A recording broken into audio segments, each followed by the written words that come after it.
The fourth stage also has something similar to a dream, but just similar. It also takes you away from yourself but forever. You cannot come back to yourself. In the dream you cannot come back to the same dream in the fourth stage.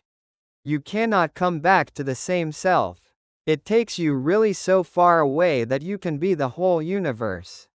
That's what the Eastern mystics have said. Aham Brahmasmi, I have become the whole. But you have to lose the self. You cannot come back to it.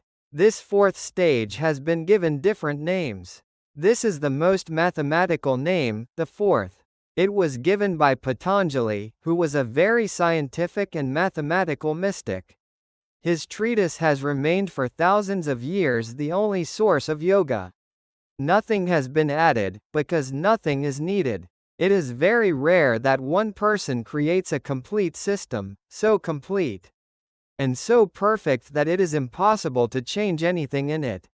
In the West, it used to be thought that Aristotle was such a person he created logic. The whole system of logic alone. And for 2000 years it has remained the same. But in this century things have changed. Because new discoveries in physics have created a problem. Because if you follow Aristotle's logic, then you cannot accept those findings. Those findings are against Aristotle's logic, which is man-made, but you cannot change the behavior of electrons. It is not in your power, it is existential. So a non-Aristotelian logic has grown up. The second case was geometry. Euclid has reigned for hundreds of years as a perfect master as far as geometry is concerned. But in this century that, too, has got into trouble. Non-Euclidean geometries have evolved. They had to be evolved because of the new discoveries of physics. For example, you have heard that the closest distance between 2 points makes a straight line. But the discovery of the physicists is that there is no straight line at all. A straight line is impossible. For the simple reason that you are sitting on a global Earth. You can draw a straight line here on the floor. But it is not a straight line because it is part of a circle. If you go on drawing it from both ends, one day they will meet somewhere. And you will see that it has become a circle. So the small piece that you were thinking was a straight line was not a straight line, it was just such a small part of a circle that you could not see the curve. The curve was invisible, it was so small. But it was there. Where are you going to draw a straight line? Because all stars, all planets, everything is global, is round. So wherever you draw a line, however small it is, it looks absolutely straight even with scientific instruments. You can see that it is straight, but go on making it bigger and bigger and it will become a part of a circle. So it was an arc, not a straight line. In the same way, everything from Euclid has been cancelled. Patanjali remains the only person yet, and perhaps may remain the only person, who has created a whole science alone, and has remained for 5,000 years without any challenge from any corner. He calls it the Turiya, the fourth.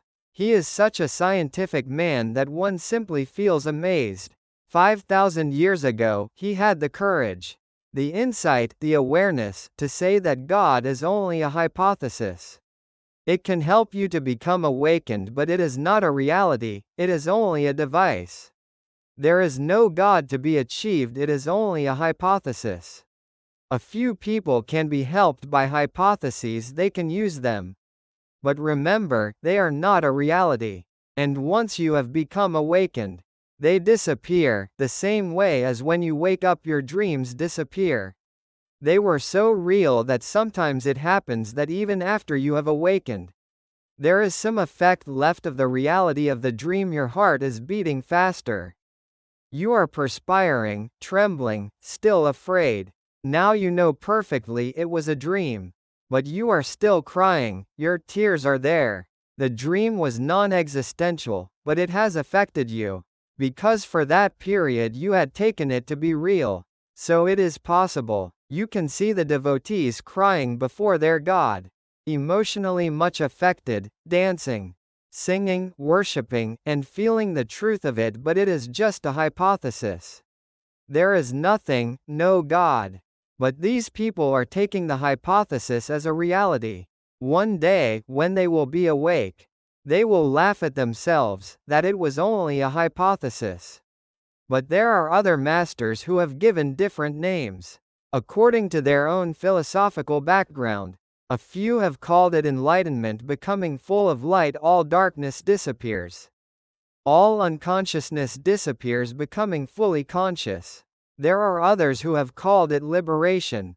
Freedom, freedom from yourself. Remember, all other freedoms are political, social. They are freedom from somebody, from some government, from some country, from some political party. But it is always freedom from. Religious freedom is freedom not from somebody else, but from yourself. You are no more, because you are no more. A few masters in the East have called it anatta, no selfness. Buddha called it nirvana, which is very close to anatta, no selflessness, or selflessness. Just a zero, a profound nothingness surrounding you. But it is not emptiness, it is fullness. Fullness of being, of ultimate joy, fullness of being blessed, fullness of gracefulness. All that you have known before is no more there, hence it is empty of all that. But something new, absolutely new you had not even dreamed about, is discovered. Some have called it universal existence. But what name you give it does not matter. I think the fourth still remains the best, because it does not lead you into mind trips. Otherwise you are going to think about it. What is emptiness? What is nothingness? And nothingness can create a fear, emptiness can create a fear, anatta, no selfness, can create a fear. The fourth is absolutely right. 3 stages, you know, the fourth is just a little deeper. It is not far away. The idea in the East of taking many lives to reach it is a dream. In reality it is just by the side. Wake up and you are it.